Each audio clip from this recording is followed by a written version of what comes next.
ভাই, গরম আসলেই ঘন ঘন বিদ্যুৎ চলে যায়, এই ব্যাপারে আপনি কিছু বলুন। বিদ্যুৎ হচ্ছে সরকারের সেই দুশ্চরিত্র লম্পট সন্তান, গরম আসলেই দিনে 4-5 বার আপনারে উলঙ্গ করে ছাড়বে।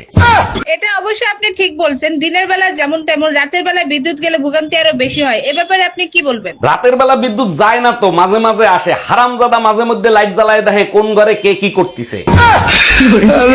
ভাবি, সুন্দরবন কেমন দেখলেন? বাঘ কি দেখতে পাইছেন নাকি গোলপাতা নড়তে দেখছেন? অরুণ ভাই, আর বইলেন না, সুন্দরবনে আপনার ভাই যখন গোসল দিচ্ছিল, বান্দররা এসে দেখতেছিল আর হাসতেছিল, আমি তো ভয়ই পেয়ে গেছিলাম। আরে ভাবি, এতে ভয় পাওয়ার কি আছে? বান্দররা তো হাসছে এইটা ভেবে, আমাদের লেজ তো পিছনে, এই বেটার লেজ সামনে আসলো কি করে?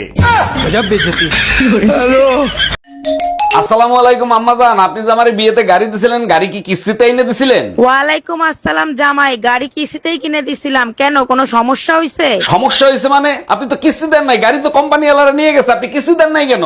আরে জামাই, বিয়েতে তো গাড়ি দেওয়ার কথা ছিল, কিস্তি দেওয়ার কথা তো ছিল না।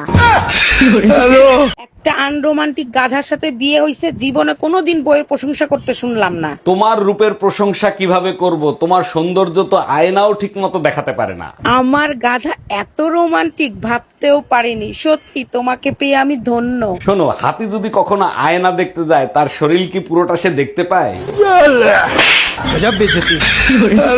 এই শোনো, তাড়াতাড়ি হুজুরের কাছ থেকে একটু পানি পড়া নিয়ে আসো তো।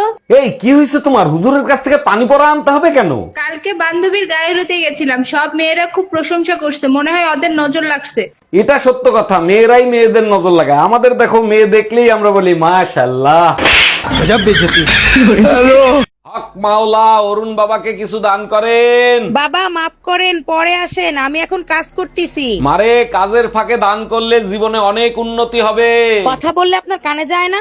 আরে জামাই, তুমি খয়রাত করতেছো, আমার মেয়ে কোথায়? আপনার মেয়ে বাসায়, আর আপনার মেয়ের জন্য আজকে আমি খয়রাতি। আজকে রাত্রে কিন্তু না করতে পারবে না, তুমি 1 সপ্তাহ ধরে আমার না করতেছো। ঠিক আছে, আমি পারি না, এখন আমি কি করবো? মনে থাকে জানো। চেষ্টা করো মাইয়া। সত্যি অরুণ ভাই, আপনার দোকানে সিঙ্গারা অনেক টেস্টি হয়। কত টাকা হয়েছে আমার? ভাবি, আপনি 5টা সিঙ্গারা খাইছেন, 50 টাকা হয়েছে। আজকে আমার দোকানে সুন্দর মেয়েদের জন্য 50% ডিসকাউন্ট, সবাইরে বলে দিবেন। বলেন কি অরুণ ভাই, তাই নাকি? অবশ্যই জানাই দিব। এই নেন আপনার 25 টাকা। আরে ভাবি, আপনি 50 টাকাই দেবেন, ডিসকাউন্ট সুন্দর মেয়েদের জন্য। আচ্ছা ভাবি, আপনি যে ভাইরে দিন 24 ঘন্টা গালি গালাজ করেন, ভাই আপনারে কিছু বলে না? আরে অরুণ ভাই, বলবে তো তখন যখন কিছু শুনবে। আপনার ভাই তো বয়রা। ও আচ্ছা, ছেলে মেয়ের সাথে তো ভাইয়ের কোনো মিল নাই, ছেলে মেয়ে তো আপনাদের। ছেলে মেয়ে আমার, কিন্তু বাপ আরেকজন। আপনার বাইরে প্রতিদিন বলি, কিন্তু সে তো কানে শুনে না। কানে শোনে না ভালো কথা, চোখে তো দেখে, তাও কিছু বলে না। বলতে তো চায় অনেক কিছু, কিন্তু কেমনে বলবে? সে তো জন্মগত বোবা। অরুণ ভাই, শুনলাম আপনি নাকি 2 বাচ্চাওয়ালা একটা বিধবা মহিলারে বিয়ে করছেন। ভাবি, ঠিকই শুনছেন, বউ মারা যাওয়ার পর একা হয়ে গেছিলাম, তাই বিয়ে করছি। এ ঘরেও আমাদের 2টো বাচ্চা হয়েছে। বলেন কি অরুণ ভাই, আপনার তো আগেও 2টা বাচ্চা ছিল, এতগুলো বাচ্চা সামাল দেন কিভাবে? 1 মিনিট ভাবি, বউ ফোন দিছে। হ্যালো। হাই, কই তুমি? শিগগিরই বাসায় আসো, আমার বাচ্চারা আর তোমার বাচ্চারা মিলে আমাদের বাচ্চাদের মারতিছে।